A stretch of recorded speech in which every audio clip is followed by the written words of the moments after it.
Pakistan inazidi kuitisha India. Pakistan yafanya jaribio la pili la kombora la masafa marefu.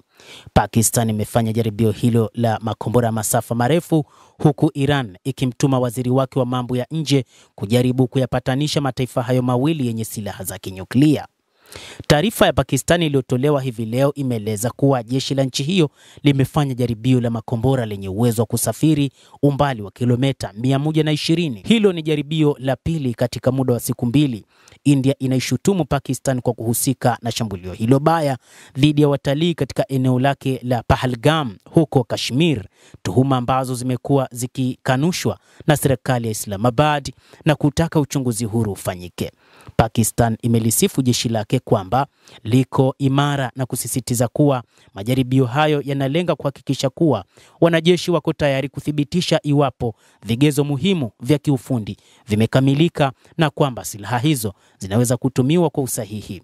Siku ya Jumamosi, jeshi la Pakistan limesema lilifanya jaribio la kombora lenye uwezo wa kusafiri kilomita 450 bila hata hivyo kutoa maelezo zaidi. Mzozo kati ya India na Pakistan unaendelea kufukuta baada ya shambulizi la mwezi uliopita katika eneo linalozozaniwa la Kashmir.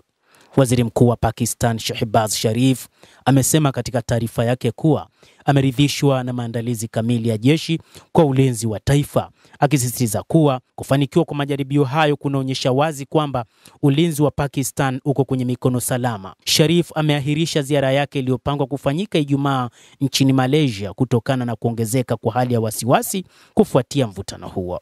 Muhammad Luqman ni mkazi wa Kashmir upande wa Pakistan, amerejelea kauli ya waziri mkuu: hatuna wasiwasi wowote, tunajihisi tuko salama kama tulivyokuwa kabla ya mivutano hii. Sababu ni kwamba tunaamini ulinzi wa nchi yetu uko kwenye mikono salama, kwa hivyo hatuna hofu ya aina yoyote. Harakati hizi za Pakistan zinashuhudiwa baada ya waziri mkuu wa India Narendra Modi kusema wiki iliyopita kuwa amewapa wanajeshi wake uhuru kamili wa kufanya kazi ili kujibu shambulizi la Aprili 22 huko Pahalgam ambalo liliua watu 26, na baadaye Pakistani ikisema inazo taarifa za kuaminika za kiintelijensia kwamba jirani yake huyo anajiandaa kwa ajili ya kuwashambulia na kuahidi kujibu vikali shambulizi lolote.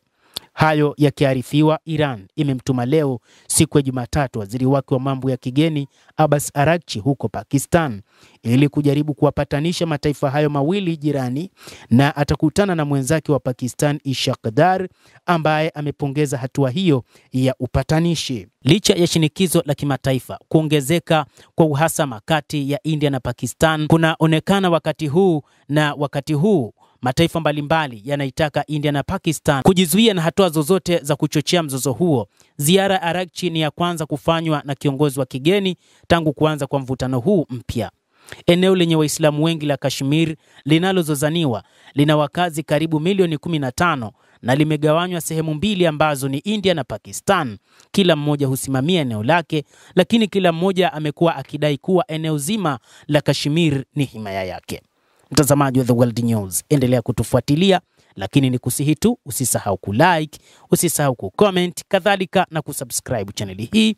Utakuwa ukipata habari hizi kwa mapana kupitia The World News. Mimi ni Adam Hussein, endelea kuwa nasi wakati wote, endelea kutufuatilia.